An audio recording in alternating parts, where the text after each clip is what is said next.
ამბები 4-ზე მე ჟურნალისტი ნინო ჟიჟილაშვილი ვარ. თბილისის სტამბოლის რეისზე 28 წლის მამაკაცის გარდაცვალების ფაქტზე გამოძიება დაიწყო შინაგან საქმეთა სამინისტროს ინფორმაციით. მიზეზი პირველადი მონაცემებით ბუნებრივი სიკვდილია. შემთხვევა თვითმფრინავის აფრენამდე მოხდა თბილისის სტამბოლის კომპანია პეგასუსის რეისზე. თვითმფრინავს ადგილზე გაუჩნდა თეჭვი, რომ არც აეროპორტის სამედიცინო ცენტრი და არც ავიაკომპანია პირველადი და დროული დახმარების აღმოსაჩინად მზად არ იყო. სასწრაფო დახმარების ბრიგადამ კი 9 საათიდან 40 წუთამდე დააგვიანა. ამბის თვითმხილველი არის ახლა სატელეფონო ხაზზე ჩვენთან სტამბოლიდან თამარ მირიანაშვილი სოციალურ ქსელ Facebook-ში წერს, რომ დააგვიანა აფრენამ და საკმაოდ დიდ ხანს ვისხედით თვითმფრინავში, ვენტილაცია მუშაობდა, თუმცა სუნთქვა ჭირდა, წერს სოციალური ქსელის მომხმარებელი. აფრენის დრომაც გადაიწია 20 წუთით, როგორც მომხმარებელი წერს, როგორც ოდნავ გავწვდით აეროპორტის შენობას, რასაკვირველია ჯერ ისევ ბორბლებზე ვიყავით, ვიღაცა მიყვირა, რომ ადამიანი ცუდად გახდა და რამდენიმე ქალმა ისტერიულად ერთმანეთს მიყოლებით იყვირა, ექიმი ხომ არ არის ბორძეო. სასწრაფოს გამოძახებული ეკიპაჟი მოვიდა დაახლოებით 30-40 წუთის შემდეგ. ეს გახლავთ ერთ-ერთი თვითმხილველის მონათხრობი, რომელიც სტამბოლის აეროპორტიდან წესით ხაზზე უნდა ყვავდეს ახლა. ცოტა ხანში დაუბრუნდებით სტამბოლის აეროპორტს, მანამდე ჩვენი ჟურნალისტი ამ თემით სესილი ბოკერია დილიდან მუშაობს საკითხზე. ნახოთ სხვადასხვა რგოლი, რომელსაც ჰქონდა მსგავს შემთხვევაში პასუხისმგებლობა დახმარების დროულად აღმოჩენის, რას ეუბნება ჩვენს ჟურნალისტს.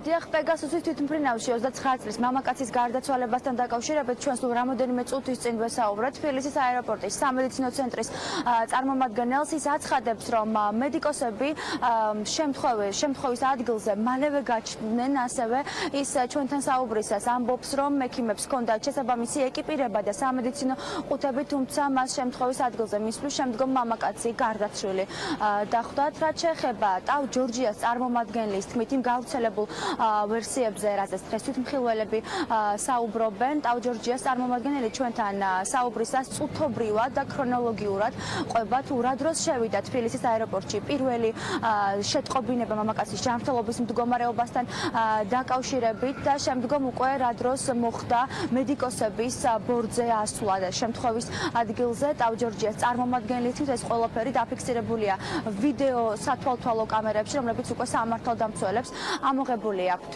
რაც შეეხება უშუალოდ პეგასუსის პოზიციას მომხდართან დაკავშირებით და იმ გავრცელებულ ვერსიასთან დაკავშირებით, რაზეც თვითმხილველები საუბრობენ, რომ თითქოს და ჟანგბადის ბალონები არ მუშაობდა თვითმფრინავში და ექიმებმა დააგვიანეს ადგილზე მისვლა. პეგასუსის წარმომადგენელი ჩვენთან საუბრისას ამბობს, რომ ჟანგბადის ბალონის მოქმედებასთან დაკავშირებით გავრცელებული ვერსია არ შეესაბამება სიმართლეს და ასევე პეგასუსის წარმომადგენელმა აღნიშნა, რომ მათი მხრიდან ყველაფერი გაკეთდა მამაკაცის სიცოცხლის გადასარჩენად.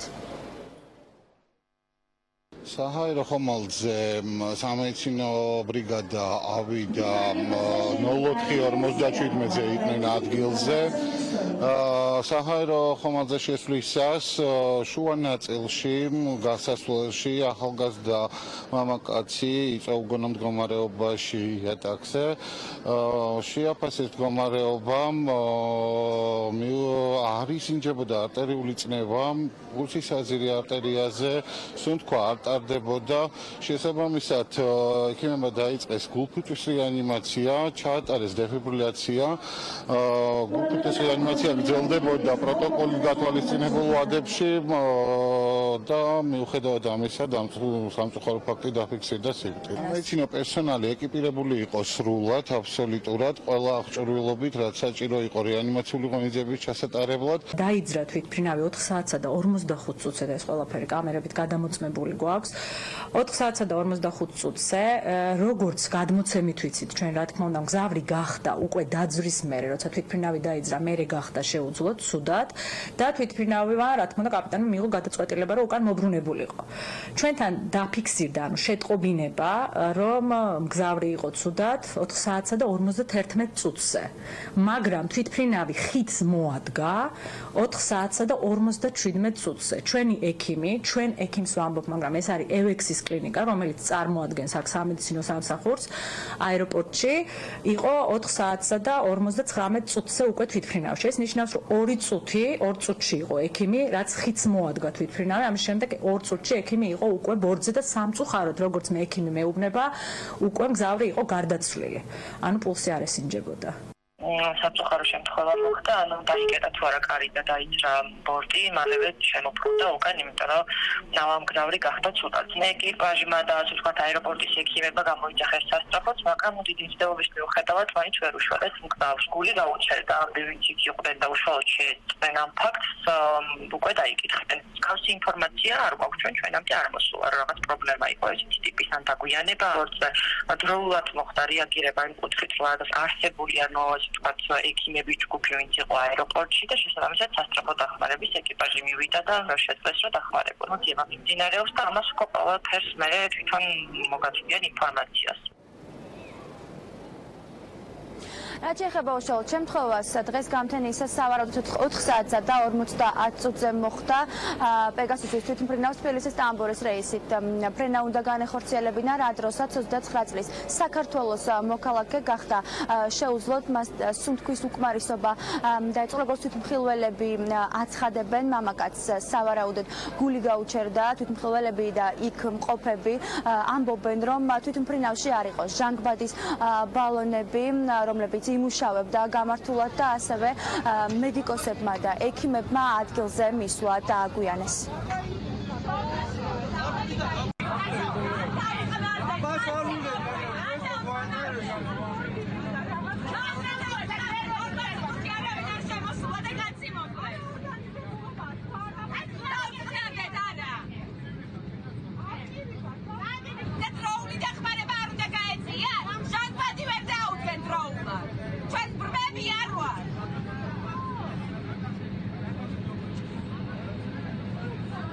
გამოდი ხარ გარე? გამოდი გარე და ტელევიზიას გარე. რაზი ხარ თუ გამოდი? ყველა ზი. ადეთი და გავიდე. გაშუქდეს ეს ყველაფერი. შემდეგ ეს ხალხი ვიცაც იხარ? ეხა კრიმინალური რომ მოვიდა და დაიკითხოს ხალხი. გარშემოვლით ყველა ჩვენება საფრთხეს ეხლა და მალევე შემოვლენ დაჟდებენ და ბორტი გაფრინდება რა პრობლემაა? ეხა ხედავთ აქ სად არის გარშემოყოფი ხალხი ვინც აქ და რატო არ არის ეს ბიჭი ჩაყვანი? ინიციატორი ეხა გავთხოვოთ რატო არ არის? აი ნებისმიერ გადიყვანთ განახეთ რომ კრიმინალური რაღაცებს ეკითხება. თუმცა ინიციატორი დაიწყო ჩემი უყურებელი, როდესაც მე რაღაც მომივიდა ელემენტარი დადიხო ექიმი როდის მოვიდა ექიმი ექიმი ჟანგბადის მოთმი ვერ დაუღებს რამდენი რატო არ რატო გიჩვენება თქვენი ყავით ფანქიფრინავს თქვენი თქვენ დაინახეთ ეს ყველაფერი ხოდა შენ რომ მოხდი ჩვენ ხომ ნახეთ რა ხდებოდა სამბილოში როდის მოვიდა ნახევარი საათის მერე რომ მოვიდა ექიმი აი ეგრე მოვიდა პატრული მოვიდა უფრო სწრაფად პატრულის თანამშრომელი შემოვიდა პირველ და მე ჩვეულებრივი მგზავრები ჩავიდნენ და ჩვეულებრივი მგზავრები დაიკითხეს როგორც ცნობილია, 29 წლის მამაკაცის ხედარს ექსპერტიზა უკვე ჩაუტარდა, ასევე ამოღებულია ბორდის მიმდებარე ტერიტორიაზე არსებული ყველა ვიდეო სათვალთვალო კამერა და მიმდინარეობს ინტენსიური საგამოძიებო მოქმედებები. ოფიციალურად ჯერჯერობით უცნობია თუ რა გახდა 29 წლის მამაკაცის გარდაცვალების მიზეზი. შინაგან საქმეთა სამინისტრო მომხდარს 115 მუხლით იძიებს, რაც გულისხმობს თვითმკვლელობამდე მიყვანას. მადლობა სესილი ბოკერია. სტამბოლში გადავინაცვლებთ აეროპორტში ახლა თვითმხილველი, რომელიც ამ ბორდზე იმყოფებოდა. თამარ მირიანაშვილი, თამარ, ვიცი რომ ჩვენ შორის კავშირი არ არის სრულფასოვანი, ამიტომ რამდენიმე კითხვას ერთად დავსვამ, რაც თქვენთან გვაქვს და შესაბამისად თქვენ შემდეგ მიპასუხეთ. ჩვენ ვეძებთ მიზეზებს, რა შეიძლებოდა გამხდარიყო, ბუნებრივი ამას ექსპერტიზა დაადგენს, მაგრამ მანამდე სად იყო შეფერხება თქვენი როგორც თვითმხილველის ნანახის მიხედვით, რა შეგიძლიათ გვითხრათ? იყო თუ არა სრულფასოვანი ექიმების მომსახურება, რომლებიც ამოვიდნენ აეროპორტის სამედიცინო პუნქტი მაქვს მხედველობაში. გავრცელდა ინფორმაცია, რომ ისინი იყვნენ შიშველი ხელებით, ასევე ითქვა, რომ ჟანგბადის ბალონები არ მუშაობდა არც ერთი ცალი პეგასუსში და პლუს ითქვა ის, რომ სასწრაფო დახმარების მანქანამ სულ მცირე ბრიგადამ 30 წუთიდან მაქსიმუმ 40 წუთამდე დააგვიანა. აი ამ თანმიმდევრობით გთხოვთ, რომ რაც შეგიძლიათ გვითხრათ. დიახ. მოგესალმებით. ავიგეთ თქვენი კითხვა დახმარების ოპერატიულობას. პირველ რიგში ბორტზე ამოვიდა პატრული, შემდეგ მოყვა რამდენიმე დაახლოებით 10 და ამის შემდეგ უკვე საკმაოდ დაგვიანებით, ასე დაახლოებით 30 წუთის დაგვიანებით მოვიდა უკვე გამოძახებული სასწრაფო მანქანა.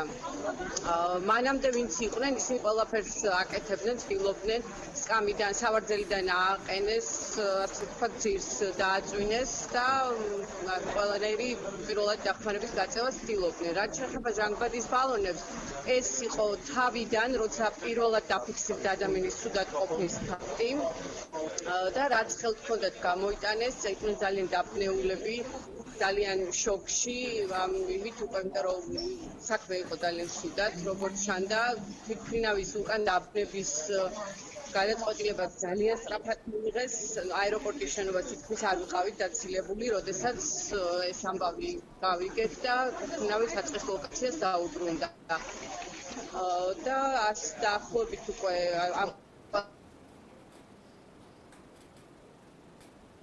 ადამიანის მოსვლის შემდეგ უკვე სიკვდილი ოფიციალურად გადაწყვეტა და ზარაფხი შეგვატყობინეს.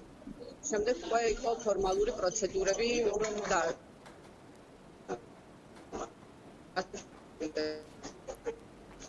იყო ტრომბი მიზეზი, გული გაუჩერდა და იყო რაღაც უბრალოდ ცდილობები, რომ იქნებ გადაერჩინოთ, მაგრამ სამწუხაროდ ვერ მოხდა ადამიანის გადარჩენა. მადლობა თამარ მირიანაშვილს თვითმხილველს, რომელიც შეესწრო ამ ფაქტს და გვიყვებოდა დეტალებს, რაც საკუთარი თვალით ნახა. ჩვენ დაველოდებით გამოძიების პროცესსაც, თუმცა ჩვენი ჟურნალისტი სესილი ბოკერია მუშაობს ამ თემაზე და დღის ბოლოს უფრო სრულფასოვან ინფორმაციას შემოგთავაზებთ, რაც შეიძლება ითქვას საკითხთან დაკავშირებით. გადავინაცვლოთ შემდეგ თემაზე. ფინანსთა მინისტრ მამუკა ბახტაძის დებიუტი ხმაურიანი განცხადებების სფეროში მან გუშინ თქვა ასეთი რამ: საბანკო სისტემა ეკონომიკის განვითარების მუხრუჭი, ასე გამოვიდა მისი განცხადებიდან. ჩვენ მოვისმინოთ რა თქვა ფინანსთა მინისტრმა გუშინ, რომელზეც არის საუბარი, რომ შესაძლოა იყოს ქართული ოცნების საპრეზიდენტო კანდიდატი, ან არ არის გამორიცხული, რომ შეცვალოს სამომავლოდ მოქმედი პრემიერი. ნახოთ მისი პირველი ხმაურიანი განცხადება, იმ თვალსაზრისით, რომ ამ განცხადებამ გამოიწვია ძალიან ბევრი დიდი მასშტაბის კრიტიკა. ის საპროცედო განაკვეთები, რომელიც არის დღეს ჩვენს რეალობაში, ეს ხელს უშლის მეწარმეობის მასშტაბურ განვითარებას ქვეყანაში. აქედან გამომდინარე, ჩვენ დავამუშავეთ ეს პროექტი, რომელსაც ეყოლება რამდენიმე ბენეფიციარი ჯგუფი. კიდევ ერთხელ მინდა ხაზი გავუსვა, პირველ ყოვლისა ჩვენ გულისხმობთ მცირე მეწარმეებს, ჩვენ გულისხმობთ რეგიონალურ განვითარებას, ჩვენ გულისხმობთ ახალგაზრდებს, რომლებიც სტარტაპერები არიან და ამასთან ერთად, რა თქმა უნდა, იქნება სპეციალური პროგრამა ჩვენი ემიგრანტებისთვის, რომ ის გამოცდილება და ის კაპიტალი, რაც ადამიანური კაპიტალი, რაც მათ დააგროვეს საზღვარგარეთ, რომ შესაძლებლობა ჰქონდეთ საქართველოში მოახდინონ მისი სრულფასოვანი რეალიზაცია. ბანკებთან ხო აქონია თქვენი საუბარი იგივე თქვათ ამ პროცენტებთან დაკავშირებით, რომ გადაიხედოს? ამას ადგენს ბაზარი. რომან გოცირიძე ნაციონალური მოძრაობის წარმომადგენელი. გამარჯობა ბატონ რომან, მადლობა რომ იღებთ გადაცემაში მონაწილეობას. მე ვნახე თქვენი Facebook სტატუსი, სადაც ამბობთ, რომ ფინანსთა მინისტრის ბოლო განცხადებები უპასუხისმგებლო და პოპულისტურია. პოპულისტური რა თვალსაზრისით, თუ შეგიძლიათ რომ აუხსნათ აუდიტორიას? მოგესალმებით.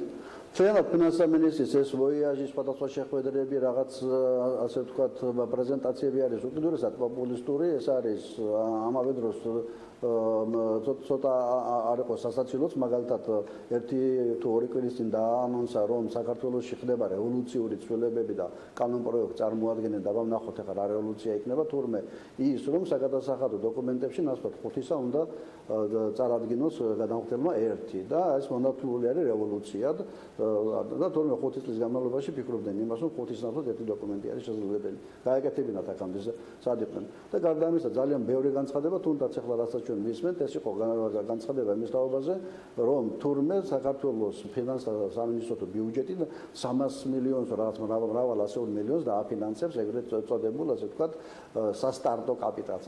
სტარტაპებზეც არაა საუბარი, სტარტაპები ჩადებულია და მისი უკუღება იქნება 0 და ამას დავანებოთ თავი, სადაც 25 მილიონია. აქ არის საუბარი უზარმაზარ ფინანსური რესურსების ფაქტობრივად გადაყრაზე წყალში. და ამბობს, რომ აქედან გავიდა, ასე ვთქვათ, ბანკებზე, რომ ბანკები არიან ცუდები, ვინაიდან მაღალი საპროცენტო განაკვეთია, ამიტომ თუ ბანკები ვერ აფინანსებენ ბიზნესს იაფად, მოდი დავაფინანსოთ ჩვენ მთავრობიდან. ანუ ხალხის ფული ამოვიღოთ, ასე ვთქვათ, ბიუჯეტიდან და როდესაც პენსია ვერ მომატებიათ, აგერ 3 წელიწადია და 180 ლარია პენსია, სომხეთში არის 230 ლარის ეკვივალენტი და ვიღაცას მივცეთ. ეს უკვე იყო ერთხელ. მათ ჰქონდათ იაფსის პროგრამები, იყო აგროკრედიტის პროგრამა, იყო ხმათესვის პროგრამა, 1,5 მილიარდი ლარი ჩაიყარა სოფლის მეურნეობაში. აბა შედის სტატისტიკის, ასე ვთქვათ, სამსახურის დღევანდელ ინფორმაციებში. ყველა მიმართულებით არის კლება. ხორცი, კატამი, კვერცხი, ასე ვთქვათ, მარცვლეული 1,5 მილიარდიანი გაფლანგული ფულის სანაცვლოდ მუსიკოს დამატებაში ისე 9.13%-ია სოფლის მეურნეობის კვადრატიცილი. ანუ გადაიყარა ფული. მანამდეც თუნდაც იგივე ნაციონალიზმის პერიოდში იყო მცირე მასშტაბით, ასევე იყო იაფი კრედიტების პროგრამა, რომელიც ბუნებრივია, რომ უკეთესად მუშაობდა, ვინაიდან მაშინ არ იყო კორუფცია და ფაქტობრივად სხვა ტიპის, ასე ვთქვათ, მართლობა იყო, მაგრამ მაშინაც კი ეს წარუმატებელი იყო. სულ პირველი პროგრამა, ხმის აგრო სასურსათო პროგრამა ევროკავშირის ცნობილი პიტერ შოუ იყო 50 მილიონი იყო გააკოტრა სოფლის მეურნეობა იმის გამო ადამიანები იმის გამო რომ აიღეს იაფის ეცხები ჩადეს ბინები ჩადეს სახლები დაკარგეს ეს ქონება და უკუგება იყო 0 და შემდეგ რაღაც პატარა ბანკი შეიქმნა და გახსოვთ მე ამ ბანკის დირექტორი იყო პიტერ შოუ რომელიც შემდეგ ბანკში გაიტაცეს მთელი ამ წლების განმავლობაში უპასუხისმგებლო ჩინოვნიკის მიერ მიცემული ფული ბიზნესისათვის ეს არის დაკარგული ფული. მეორე როდესაც ერთს აძლევ, მაშინ მეორეს აკნევ, როდესაც არაფთანაბარ მდგომარეობაში აყენებ და ფულის მიმღები როგორც წესი არის ხელისუფლებასთან დაახლოებული ადამიანები, მათი ნათესავები, პარტიული მეგობრები და ასე შემდეგ, ბუნებრივია რომ ეს პრივილეგირებულად განაწილებული ფულია. აი უამრავი პროგრამა განხორციელდა და მისმენენ ხო აგერ დიდი აუდიტორია ყავთ თქვენ. და ვინმე მაწიოს ხელი ახლა თავის ოთახში კაბინეტ ტელევიზიის წინ როდესაც უყურებ მიგიღიათ რამე არა და იცით რამდენი ფული დაიხარჯა ასეულობით მილიონი დაიხარჯა ვიღაცა რაღაცას ღებულობს შეიძლება პატიოსნადაც რაღაც კონკურსის მეშვეობით მაგრამ მათი უკუღება არის 0 1-2 ფირმა შეიძლება არსებობს შეიძლება გადარჩა მაგრამ მუქთად მიცემულს ხარის მოტანას ხალი წაიღებს ოდესაც სახელმწიფო ინვესტირებას აკეთებს რისკიან ასე ვთქვათ პროექტებში ეს ყოველთვის არის უკუ შედეგის მიმღები ეს არის არაეფექტიანი რბილად რო ვთქვათ და უხეშად თუ ვიტყვით ეს არის უგუნური პროექტები ვის ფულს აძლევს საქმე ფინანსთა მინისტრი მისთვის საკუთარი ფული ეს პროგრამა თავიდან დაანონსებული იყო ივანიშვილის მიერ იაფი სესხიდან 0% სესხით მოვიდნენ ხელისუფლებაში და მთელი საარჩევნო პროგრამა აწარმოეს აი ამ ტყუილით და სიცრუით რომ ხალხს დაურიგებენ ახლა მუქთა ფულს და თითო სოფელი 5 მილიონს მიიღებს ახლა თურმე ამის გაკეთება უნდა ბიუჯეტის ხარჯზე იმ ბიუჯეტისა რომელსაც არ ყოფნის ფული განათლებაზე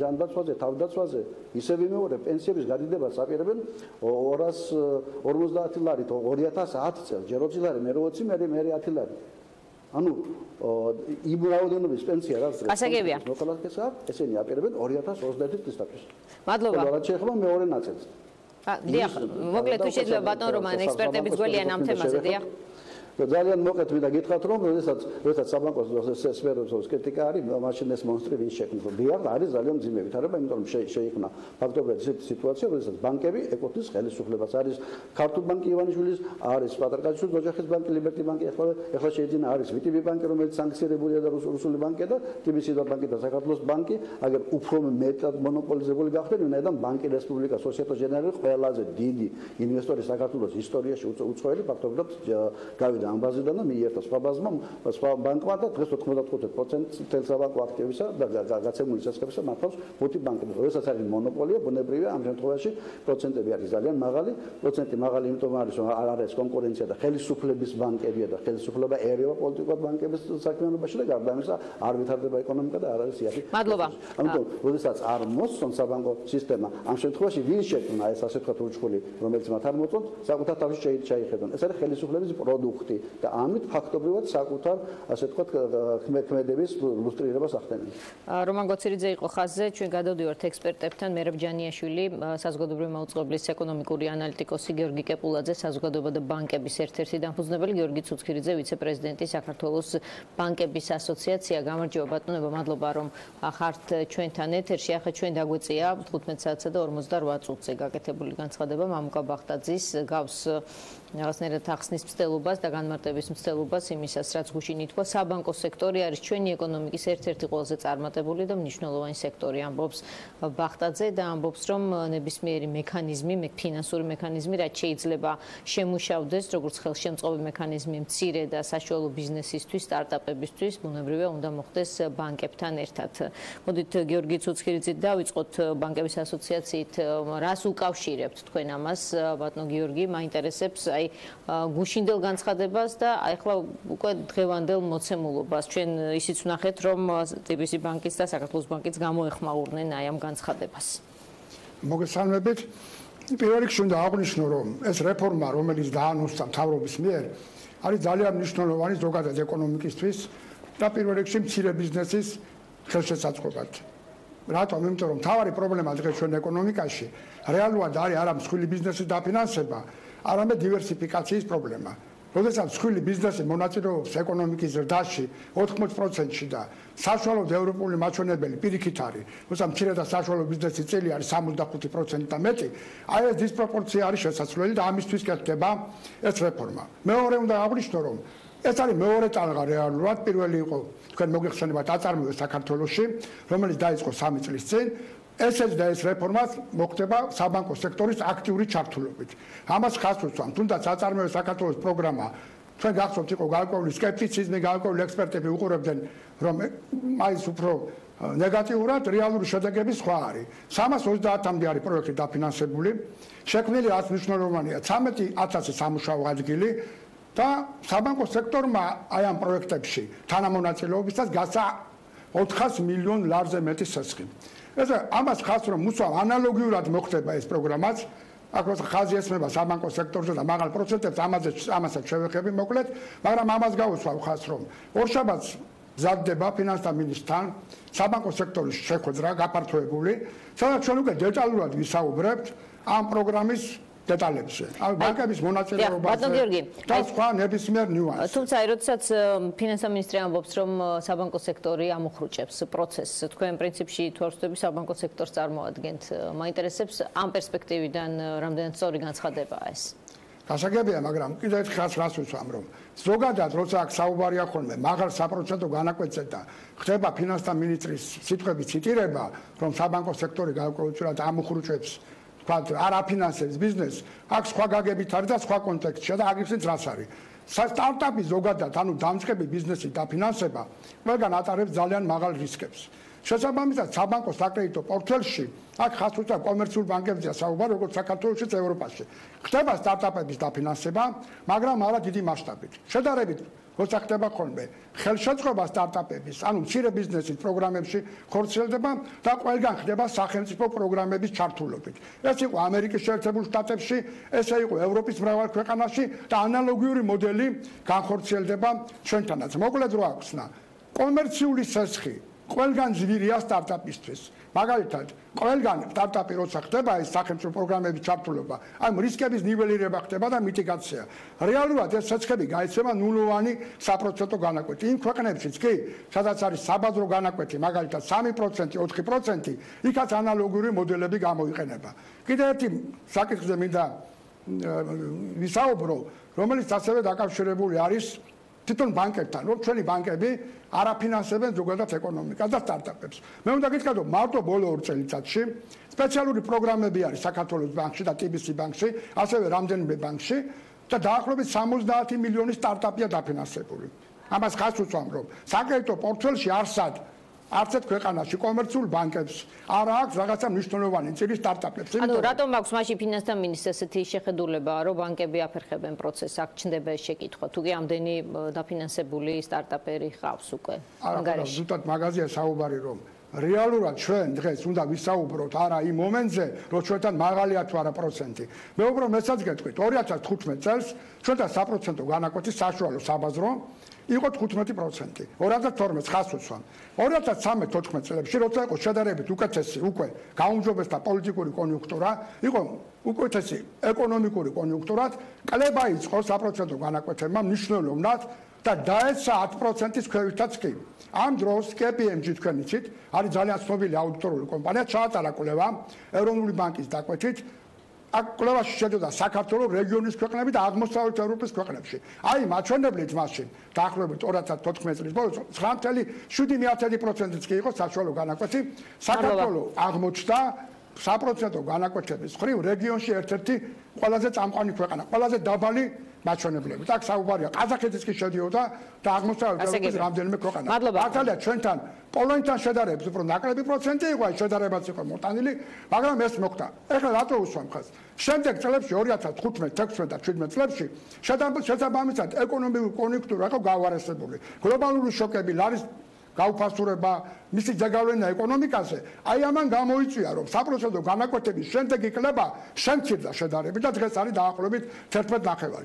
მე უბრალოდ მეცაც გეტყვით, უკეთესი კონიუნქტურის პირობებში ეს საპროცენტო განაკვეთები რეალურად შესაძლებელია 8-9%-ს კი დავიწყოს საშუალო. ბატონო გიორგი, სხვა სტუმრებიც ყავს, ამიტომ ერთი წუთით მინდა რომ დაგემშვიდობოთ, ერთი წუთით დაგებრუნდებით. გიორგი კეპულაძეს ვკითხავ პრაქტიკულად იგივეს, მაინტერესებს რისი სიგნალია ფინანსთა მინისტრის ეს განცხადება. ის არ გამოირჩევა მსგავსი ტიპის განცხადებებით, თუმცა ეს კონტექსტი რომ გავითვალისწინოთ, რაც თქვენს ეთერში შემოყვანამდე მე მოვუყევი, რომ ეს შეიძლება იყოს საპრეზიდენტო კამპანიისთვის სამზადის და ასე შემდეგ, აიხსნება თუ არა ეს ამით თქვენთვის, როგორც ამ სფეროში გარკვეული ადამიანისთვის. მოგესალმებით, მივესალმებით ალიმაყურებლებს. მე ცოტა დავიბენი ნინო სიმართლე გითხრათ, იმიტომ რომ დღეს რაღაცა უარყოფა მოვისმინეთ, ფაქტობრივად გუშინდელი განცხადების, დღევანდელი განცხადება ალბათ არ გაკეთებოდა, რომ არ ყოფილიყო გუშინდელის ხმამაღალი ასეთი რეაქცია ამ განცხადებაზე. რეალურად ფინანსთა მინისტრი ქვეყანაში არის ადამიანი, რომელმაც ძალიან კარგად იცის თუ რატომ არის ის საპროცენტო განაკვეთების ესქებზე რაც არის და რისგან შედგება ეს საპროცენტო განაკვეთები და ის არ არის არც ეკონომიკური მიმომხილველი, არც ოპოზიციის წარმომადგენელია და არც ვთქვათ რიგითი ვთქვათ არასამთავრობო ორგანიზაციის წარმომადგენელი. მის ხელში არსებობს ბერკეტი, მისი და მთავრობის ხელში, რომ ამ საპროცენტო განაკვეთებმა ნელ-ნელა დაიწიოს დროთა განმავლობაში. ეს პირველ რიგში რა თქმა უნდა არის ეკონომიკური ზრდა ქვეყნის. ამაზე უნდა იზრუნოს ფინანსთა მინისტრმა და საქართველოს მთავრობამ, რომ ქვეყანაში იყოს სწრაფი ეკონომიკური ზრდა და შემდეგ ეტაპობრივად შემცირდეს ეს საპროცენტო განაკვეთები. მაღალია თუ არა ეს საპროცენტო განაკვეთები, რა თქმა უნდა შევადაროთ ჩვენი ტიპის ქვეყნებს. ჩვენი ტიპის ქვეყნებთან შედარებით შეიძლება ითქვას, რომ შედარებით დაბალი საპროცენტო განაკვეთებია, მაგრამ რა თქმა უნდა დასავლეთ ევროპის ქვეყნებთან შედარებით, ამერიკის შეერთებულ შტატებთან და იაპონიასთან შედარებით საპროცენტო განაკვეთები ჩვენთან მაღალია და მე ვიზიარებ ფინანსთა მინისტრის წულხილს იმასთან დაკავშირებით, რომ ბანკები კიდევ ნაკლების სურვილით ეკიდებიან სარისკო სტარტაპების დაფინანსებას. ეს არც ერთ ქვეყანაში დიდი ხალისით ვთქვათ სტარტაპს არ აფინანსებს კომერციული ბანკი. მეორე საკითხია ის, რომ ფინანსთა მინისტრის ხელში არის ბერკეტი და მან არ უნდა ისაუბროს როგორც ჩვეულებრივმა მიმოხილველმა. მაგალითად, ერთ-ერთი ბერკეტი არის სახაზინო ვალდებულებები. 2012 წლიდან ქართული ოცნების მთავრობის პოლიტიკა ვალთან დაკავშირებით არის შემდეგნაირი. ის ცდილობს აიღოს ნაკლები საგარეო ვალი, მაგრამ ამას აბალანსებს შიდა ვალით, ეგრეთ წოდებულით და 9 მილიარდი ლარიდან 2 მილიარდ ნახევრამდე, ანუ 2 მილიარდი ლარით გაიზარდა ამ პერიოდის განმავლობაში. დღესდღეობით, მაგალითად 31 მარტის მონაცემებით, დაახლოებით 2 მილიარდ ნახევარი ლარის მოცულობის შიდა ვალი აქვს, რაც ნიშნავს იმას, რომ საქართველოს მთავრობა ბანკებისგან სესხულობს ფულს და სესხულობს დაახლოებით 7%-ში. ეხლა მთავრობა თუ სესხულობს 7%-ში, რა თქმა უნდა, მოქალაქეებს ალბათ გაცილებით მეტ პროცენტში მოგვიწევს. შესაბამისად, მთავრობას შეუძლია და ფინანსთა მინისტრს, რომ ნაკლები გასცეს სახაზინო ვალდებულებები, ანუ ნაკლები აიღოს ვალი, ბანკებისგან არა იყოს ვალი და ამით საშუალოვადიან პერიოდში და გარკვეულ პერიოდში შეუწყოს ხელი იმას, რომ საპროცენტო განაკვეთები შემცირდეს. ეს არის ერთ-ერთი ბერკეტი. შესაბამისად და რა თქმა უნდა, მთავარი ამ შემთხვევაში არის ქვეყნის ეკონომიკური წარმატება, რადგან როდესაც ჩვენ ვსაუბრობთ, რომ სხვა ქვეყნებში აფინანსებენ სტარტაპებს თუ სხვა ქვეყნებში არის დაბალი საპროცენტო განაკვეთები, უნდა შევხედოთ როგორი ტიპის ქვეყნებზე ვსაუბრობთ. ჩვენ არ ვსაუბრობთ ჩამორჩენილ და განვითარებად ქვეყნებზე. ეს არის წარმატებული ეკონომიკის ქვეყნები და შესაბამისად იქ რა თქმა უნდა იქნება დაბალი საპროცენტო განაკვეთები. ბანკებთან პრეტენზიები შეიძლება გქონდეს არასამთავრობო ორგანიზაციებს, ეკონომიკურ მიმოხილველებს, მოსახლეობას შეიძლება გქონდეს, ბიზნესსაც შეიძლება გქონდეს პრეტენზია, მაგრამ ფინანსთა მინისტრს თუ პრეტენზია აქვს, მას ყველა ბერკეტი აქვს, რომ ესაუბროს ბანკებს და კარგია თუ შეხვდება და ერთად განიხილავენ, თქვათ, ახალი პროექტის მიმდინარეობას და ყველა ბერკეტი აქვს, რომ შეცვალოს ეს მდგომარეობა და კი არ უნდა იწუწუნოს მან, არამედ უნდა იმოქმედოს. მადლობა, მერაბსაც ვკითხოთ იგივე, რაც თქვენ კითხეთ, როგორ აღიქვით თქვენ ეს კონკრეტული აქტივობა ფინანსთა მინისტრის და რა სიტყვით აი ამ ერთ-ერთ კრიტიკულ საკითხზე, რაც TBC ბანკის ნაფუძნებელმა მამუკა ხაზარაძემაც აღნიშნა, რომ აი ამ პროცესში აუცილებელია თუ კი ეს პროექტი რეალობად იქცევა, გადასახადების გადამხდელთა ფული არ გაიფლანგოს, ანუ ეს არ დაიხარჯოს უკონტროლოდ და უკითხავად მათგან ვინც იხდის ამ გადასახადს, ანუ ჩვენგან უკითხავად. კი ბატონო, მოგესალმებით. პირველ რიგში მოდით დავიწყოთ იმით, რომ უნდა გავყოთ ალბათ ერთი ამ მცირე და საშუალო ბიზნესის და სტარტაპების დაფინანსება ბანკების მხრიდან და მეორეა ზოგადად ბიზნესის და საზოგადოების დაკრედიტება.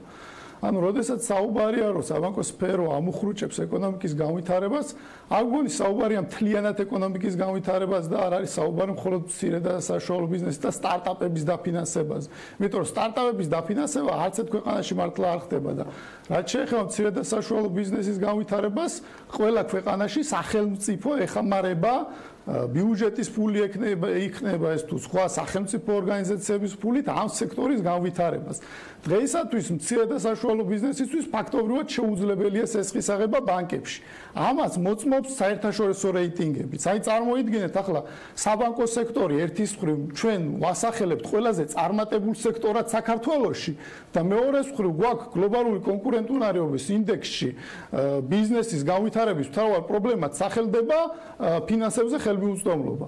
ანუ ერთის მხრივ საკრედიტო ორგანიზაციების სფეროს ვასახელებთ ყველაზე წარმატებულ სექტორად და მეორეს მხრივ ყველაზე მთავარ პრობლემად ბიზნესი ამას ასახელებს, რომ თანხებს ფინანსებზე ხელმიუწვდომლობა აქვს. თან საქართველოში არ არსებობს კაპიტალის ბაზარი. შესაბამისად ბანკები არიან ერთადერთი, ასე ვთქვათ, დაფინანსების მოძიების წყარო, მას შემდეგ რაც იგივე ვთქვათ, ონლაინ სესხები შეიზღუდა და მიკროსაფინანსოებზეც იზრდება რეგულაციები. მე პირადად აბსოლუტურად მივესალმები ბახტაძის ამ განცხადებას და რა ვიცი, წლებია მეც და სხვა ეკონომისტებიც მიუთითებენ იმაზე, რომ საბანკო სფერო ვითარდება ეკონომიკის ხარჯზე და არა ვთქვათ საბანკო სფეროს განვითარება ხელს უწყობს საქართველოს ეკონომიკის განვითარებას. რამდენად შეგვიძლია მოვთხოვოთ ბანკებს ამაზე პასუხი, ეს ცალკე საკითხია, იმიტომ რომ კერძო სუბიექტები არიან და რა თქმა უნდა მათ არ აინტერესებთ ახლა ქვეყნის ეკონომიკის განვითარება და ქვეყანაში კეთილდღეობის ამაღლება, ხო? არის კერძო სუბიექტი, რომელიც ორიენტირებულია მისი მოგების გაზრდაზე და ამას კიდევაც ძალიან კარგად აკეთებენ. ჩვენი ბანკები მომგებიანობით top 20-ში შედიან და top 10-ში მსოფლიოში. ანუ წარმოგიდგენიათ, რომ საქართველოში ყველაზე მომგებიანი ბანკები ყავს მსოფლიო მასშტაბით, ევრაზიის მასშტაბით და მსოფლიოში top 10-ში შედიან. როდესაც საუბარია, რომ განვითარებულ ქვეყნებს ნუედრებითო, დავანებოთ განვითარებულ ქვეყნებს, შევედარებოთ განვითარებადებს. მაგალითად, ავიღოთ რუმინეთი, ბულგარეთი, ამ ქვეყნებს ხო 5-6 წელიწადში საქართველოს დაეწევა ეკონომიკური განვითარებით და იმ ქვეყნებში საპროცენტო განაკვეთი 2-ჯერ და 3-ჯერ უფრო დაბალია ვიდრე საქართველოში. ამასთან იცით რა არის, როდესაც საუბრობთ, რომ ეკონომიკური განვითარება უნდა იყოს მაღალი, ეკონომიკური ზრდა უნდა იყოს მაღალი, რა თქმა უნდა, მაგრამ ეკონომიკური ზრდა რომ მოხდეს, ამისთვის არის საჭირო დაბალი საპროცენტო განაკვეთები, თორე მე თუ ქვეყანაში მაღალი ეკონომიკური განვითარება მაქვს და მოსახლეობას მაღალი შემოსავლები აქვს, ვიღას რაღაც ჯანდაბათ უნდა ის ცეცხლები და რაღაც უნდა ცეცხლებზე საპროცენტო განაკვეთების დაწევა. ანუ აღარავის ინტერესებში აღარ შევა. ბატონებო, ჩვენ ძალიან ცოტა დრო დაგვჭირდა, ამიტომ მინდა რომ სამივეს კითხო მოგეწყოთ და მოკლე პასუხს გთხოვთ უფრო სწორად ამ თემაზე. იყო თუ არა ფინანსთა მინისტრის განცხადება პოპულისტური? თქვენ მითხარით, მოდით რა კი რა თქვენ საუბრობთ მერაბ. იყო თუ არა ფინანსთა მინისტრის განცხადება პოპულისტური? არა, აბსოლუტურად არა, იმიტომ რომ დღეისათვის ეს არის საქართველოში ყველაზე მწვავე პრობლემა. და მე გაგახსენებთ, თუ გნებავთ, რომ ჩინოვნიკისგან ასეთი განცხადება თუ გაგვიკვირდა, ეროვნული ბანკის ყოფილი პრეზიდენტი გიორგი ქადაგიძე, როდესაც დაინიშნა თანამდებობაზე, ძალიან მალე მან განაცხადა, რომ საქართველოს საბანკო სექტორი ეკონომიკის განვითარებას აფერხებსო. ანუ ბანკების ზედამხედველი ორგანოს თავმჯდომარემ მაშინ გააკეთა ესეთი განცხადება და რატო არ შეიძლება რომ ფინანსთა მინისტრმა იგივე თქვა. მადლობა ბატონო გიორგი, თქვენც მინდა გკითხოთ პოპულიზმთან დაკავშირებით, იკითხება თუ არა ამ განცხადებაში პოპულიზმი. ჯერ გკითხავდი ბატონ გიორგი ცუცქირიძეს, შემდეგ გიორგი კეპულაძეს. მოკლედ თუ შეიძლება უნდა დავასრულოთ. ჩვენ პასუხ და გეტყვით ერთ რამეს რომ ჯერაჭეთი თავარი პრობლემა ჩვენთან ამაში დავეთანხმებით და გამოსვლებს როცა ხელმისაწვდომობის ალტერნატივაზეა საუბარი, მართლა ეგ არის, ეს არის არ არის კაპიტალის ბაზარი და აი იმ კვლევებში რომელზეც წეგან იყო საუბარი კონკურენტუნარიანობის მაჩვენებელში, თუნდაც ეს იგულისხმება პირველ რიგში. ეხლა რაც შეეხება რომ ბანკები ეკონომიკას აფინანსებენ, მოდი ამასაც განმარტავ, ესეც არის გარკვეულად უტრირებული ჩემი აზრით. მაგალითად რო ავიღოთ რა, როგორია საბანკო პორტფელი. თუმცა უკაცრავად აი რო არ გვაქვს პოპულიზმთან დაკავშირებით მინდა გკითხოთ, თქვენი აზრი მაინტერესებს, როგორც აი ამ სფეროს წარმომადგენლის, მიიღეთ თუ არა პოპულისტურად ეს განცხადება ფინანსთა მინისტრისგან? არა, ამას დავამთავრებ და იმაზეც გაგცეთ პასუხი. დრო გვაქვს ცოტა და ამიტომ ძალიან მოკლედ. ძალიან მოკლედ გეტყვით რომ ზოგადად ეკონომიკის რო ავიღოთ ბანკის პორტფელი დღეს დაახლოებით არის 22 მილიარდი, აი გასული წლის მაჩვენებელი შემაჯამებელი ვქნათ. აქედან დაახლოებით 55% მართალია მოდის შინა მეურნეობების დაფინანსებაზე და ბიზნეს დაფინანსებაზე არის 45%. აი აქ არის ხოლმე არასწორი ინტერპრეტაცია, იმიტომ რომ შინა მეურნეობები იყოფა თავის მხრივ ფიზიკურ პირებად, ანუ არამეწარმე ფიზიკურ პირებად და მეწარმე ფიზიკურ პირებად. აი მეწარმე ფიზიკური პირების წილი დაახლოებით თქვენ პორტფელში არის 6%. ანუ ეს არის მცირე და მიკრო ბიზნესი. აი ეს რო გადამოვიტანოთ აქეთ მხარეს, ანუ ბიზნესის დაკრედიტებას რო დაუმატოთ და არ გავიყვანოთ საცალო სეგმენტში, ჩვენ ნახავთ რომ პირიქით არის პროპორცია, ანუ ის რომ ბიზნესი არ ფინანსდება, ეს არის თვითონ გამოწვეული. ეხლა რაც შეეხება ფინანსთა მინისტრის განცხადებას, მე კიდევ ერთხელ ვიმეორებ, ეს იყო განცხადება ჩემი შეფასებით და ჩემი თვალსაზრისით და ამასაც წეგანაც აღნიშნე პოპულისტური თუ საქმიანი ზოგადად სტარტაპები პოპულისტური თუ საქმიანი კონკრეტულად თუ შეიძლება კრედიტი როგორც ესეთი არის ყველგან ძვირი და სტარტაპები არსად ეს იგულისხმა იქ არ იყო ნაცნობი არ არის პოპულისტური თქვენი აზრით კი ბატონო მადლობა შეხვედრა მეთქი ფინანსთა მინისტრმა ცოტა დრო გვაქვს მადლობა ამ თემაზე გადასვლელო ფინანსთა მინისტრმა მაჩვენებს გადაგიზემას თქვა რომ ბანკები არიან ეკონომიკის მუხრუჩი ეს არ იგულისხმება მადლობთ ბატონ გიორგი კეპულაძე თქვენ მაინც მინდა გთხოვოთ წუთების ფასი რა გიღაიცით მოკლედ პოპულისტური იყო თუ არ იყო პოპულისტური დღესაც იგივე ტონში რომ გაეგზელებინა ნამდვილად ჩავთვლიდი რომ ეს არის პოპულისტური განცხადება რადგან უკვე მოვისმინეთ სხვა პოლიტიკოსის განცხადება დაახლოებით ერთი კვირის წინ ბანკებთან დაკავშირებით შესაბამისად წინასაარჩევნოდ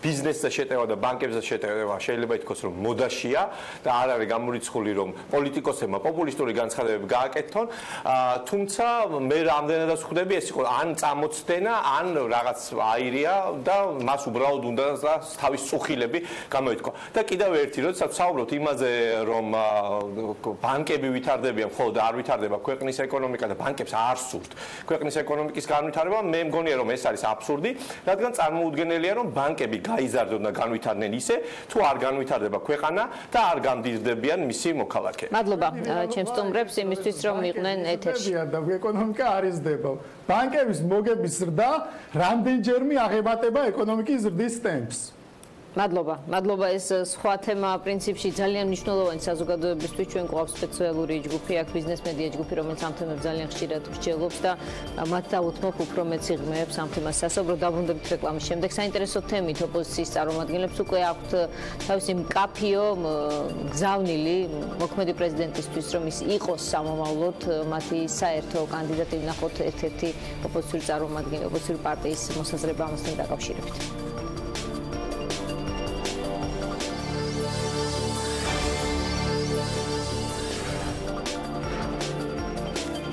რამდენიმე ოპოზიციური პარტია საპრეზიდენტო არჩევნებზე ერთ-ერთ კანდიდატად გიორგი მარგველაშვილს განიხილავს, თუკი მას ამის სურვილი ექნება, მანანა ნაჭყებია ახალი მემარჯვენეები ამ ერთ-ერთი პარტიის წარმომადგენელია ჩვენთან ხაზზე. გამარჯობა, ხაბოდო მანანა, მადლობა რომ იღებთ გადაცემაში მონაწილეობას.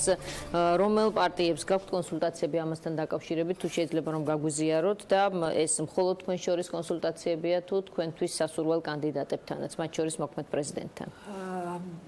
პრინციპში აი ამ მოლაპარაკებებში არის ჩართული ყველა ოპოზიციური პარტია, პრაქტიკულად თითქმის ყველა ოპოზიციური პარტია. იცით თქვენ რომ ოპოზიციური პოლიტიკური პარტიებს რამდენიმე ფორმატი გვაქვს იმისთვის რომ ვიურთიერთოთ და რაღაც საკითხებთან დაკავშირებით შევთანხმდეთ. ეს არის ლიდერთა საბჭო, ეს არის AFS-ის ორგანიზებით საარჩევნო გარემოზე მომუშავე ინტერპარტიული ჯგუფი და გარდა ამისა ეს პოლიტიკური პარტიები ვცდილობთ რომ ისეთ მნიშვნელოვან საკითხთან დაკავშირებით, როგორიც არის საქართველოს საპრეზიდენტო არჩევნები, რაღაცნაირად შევიტანოთ კონკურენციის ელემენტი და პირველ რიგში მე ასე ვფიქრობ რომ თუ არ გვინდა რომ ამ არჩევნებმა საპრეზიდენტო არჩევნებმა ჩაიაროს როგორც ერთმა რიგითმა მოვლე თუ არ გვინდა რომ ქვეყანაში დემოკრატიამ რეალური სახე დაკარგოს რისი საშიშროებაც არის თუ გვინდა რომ მართლაც ხელისუფლების შტოებს შორის ბალანსი არსებობდეს ქვეყანაში იმისთვის რომ ჩვენ მართლაც დემოკრატიულ სახელმწიფოდ საბოლოოდ ჩამოყალიბდეთ და დემოკრატიასთან დაკავშირებით პრობლემები გვაქვს ეს